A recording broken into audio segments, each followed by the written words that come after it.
temps de faire un petit bilan de ces weekly vlogs. En effet, ça fait bientôt 8 semaines que je filme mon quotidien et que je poste une vidéo tous les jeudis à 18h. Lol, je pense que j'ai jamais posté une vidéo à 18h. Mais bon, que j'essaye de poster une vidéo à 18h. Trace un peu la semaine que j'ai passée. Pourquoi j'ai fait ça? Donc mon objectif principal, c'était surtout d'être moins sur mon téléphone. J'avais aussi besoin d'être plus productive, de moins procrastiner. Et je voulais aussi voir objectivement ce que je faisais de mes journées. J'étais dans une période où je faisais des soins à domicile en libéral.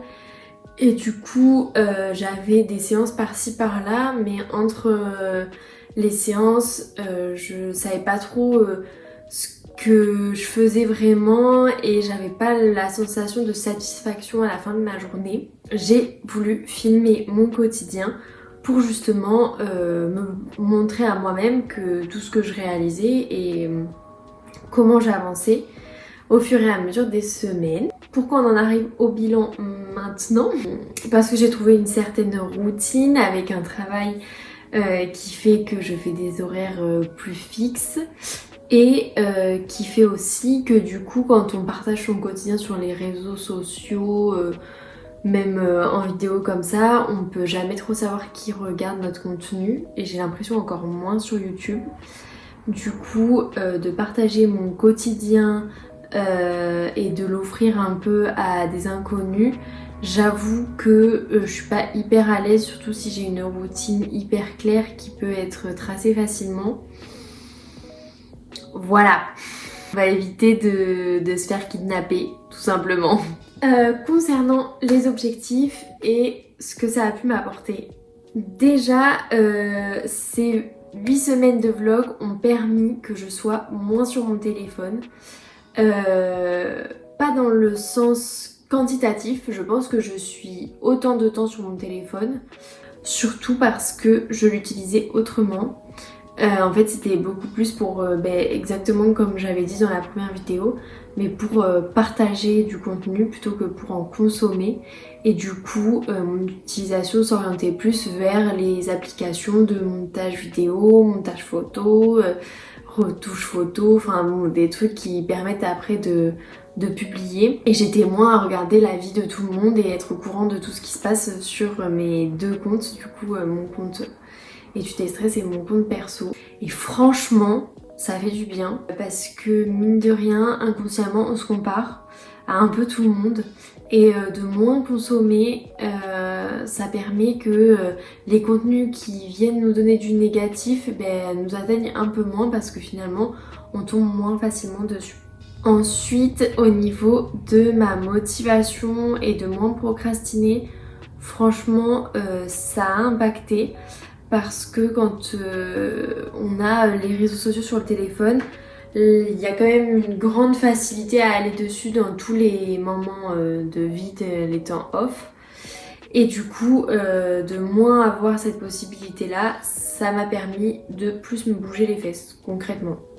Et en plus, donc ça c'est dans le cadre de mes vlogs, mais pas forcément dans le cadre juste de la suppression de TikTok et Instagram, mais le fait de filmer tout le temps ce qu'on fait, ça m'a quand même poussé à faire plus de choses parce que je sais pas, il y a un truc de vouloir quand même mettre du contenu dans sa vidéo et du coup même au niveau du sport, d'aller courir et tout, à chaque fois ça m'a motivée, je me disais que j'allais dans tous les cas le partager et que ça pourrait motiver d'autres personnes et du coup ça me pousse aussi là-dedans, donc c'était vraiment un point positif. Au-delà de ça, franchement, de parler en vidéo, de partager son quotidien et d'être tout le temps à justement travailler son expression orale, ça aide.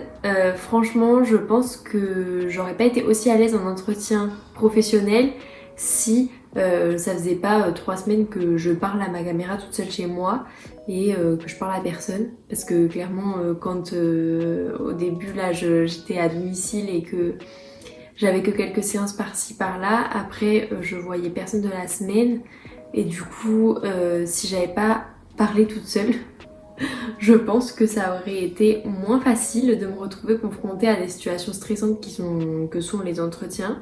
Donc franchement ça m'a apporté de ce point de vue là également.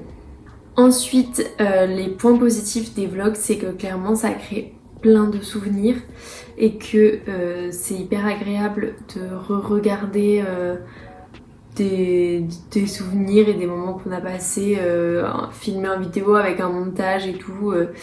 Donc voilà, c'était vraiment le point positif et aussi pourquoi je voulais continuer. Et enfin, le montage vidéo, c'est vraiment quelque chose que j'aime beaucoup, où j'ai passé du temps dessus et où je voyais pas le temps passer. C'est pas au maximum de ce que je peux proposer en termes de montage, mais comme ça me prenait déjà minimum 2 heures par semaine, franchement j'allais au minimum de ce que je pouvais faire, mais c'est quand même quelque chose que j'aime beaucoup et donc voilà, je retiens que ça c'était un point positif aussi de cette expérience. Donc je suis un peu déçue de ne pas pouvoir continuer pour l'instant parce que franchement ce serait pas très intéressant pour vous, qu'on se le dise.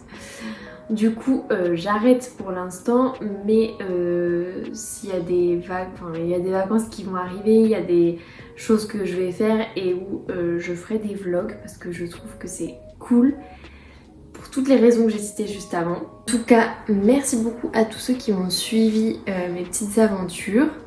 Je reviens très vite avec d'autres aventures filmées, montées. En attendant, venez me suivre sur mes autres comptes parce que je pense que je vais partager mon quotidien.